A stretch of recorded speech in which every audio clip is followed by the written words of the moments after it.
ડાંગમાં એસટી બસનો અકસ્માત। અહીંયા સાપુતારા માલેગાંવ નેશનલ હાઈવે છે જ્યાં આ અકસ્માત થયો।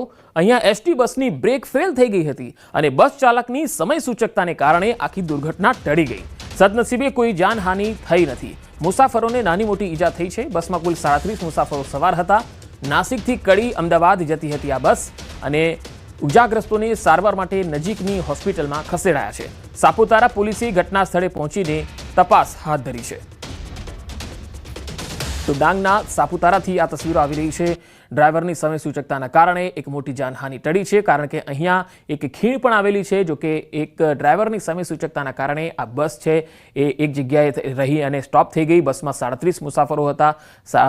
ઘણાને નાની મોટી ઈજા પણ થઈ છે।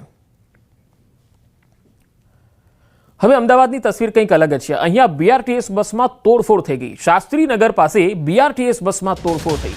બસ ચાલકે રાહદારીને અડફેટે લેતા લોકોમાં રોષ ભભૂકી ઉઠ્યો। કેટલાક શખ્સોએ બસના કાચ તોડ્યા।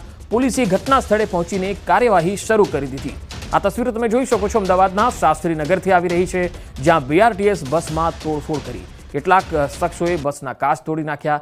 રાહદારીઓને લોકોમાં રોષ જોવા મળ્યો છે। બસ ચાલકે રાહદારીને લઈને કેટલાક રકઝકના મામલામાં આ કદાચ ઘટના બની હોય એવી પણ એક સંભાવના જોવાઈ રહી છે।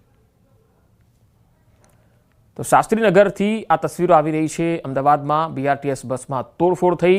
બસ ચાલકે રાહદારીને અડફેટે લીધો અને લોકોમાં જબરજસ્ત ગુસ્સો જોવા મળ્યો અને કેટલાક લોકોએ બસમાં તોડફોડ કરી બસના કાચ તોડી નાખ્યા। બીઆરટીએસના ચાલકો ઘણી વખત રાહદારીઓ અને વાહન ચાલકોને અડફેટે લઈ લેતા હોય છે ને તેના કારણે લોકોમાં રોષ જોવા મળતો હોય છે।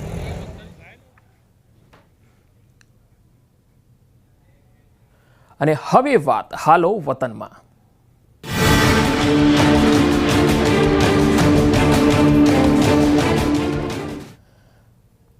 હવે અમે તમને જે દ્રશ્યો બતાવીશું આ દિવાળીના વતનમાં જવાની લોકોની લાલસા છે એની સાબિતી છે। લોકોના ટોળે ટોળા વતનમાં જવા માટે એસટી બસ સ્ટેન્ડ પર જોવા મળ્યા। આ તસવીરો જુઓ।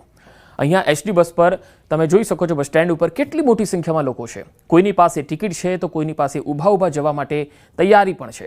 સવારથી ટિકિટ લેવા લોકો કતારો લગાવીને ઊભા છે। ઘણા લોકોને ટિકિટ નથી મળતી અથવા તો ઘણા લોકોને જગ્યા નથી મળતી એટલે વહેલા વતનમાં જવાની વાટમાં અથવા તો ગમે તે રીતે પણ ટિકિટ મેળવીને વતન ભેગા થવાની જે લાલસા છે એ અહીંયા દેખાઈ રહી છે। ભીડ ખૂબ જ છે।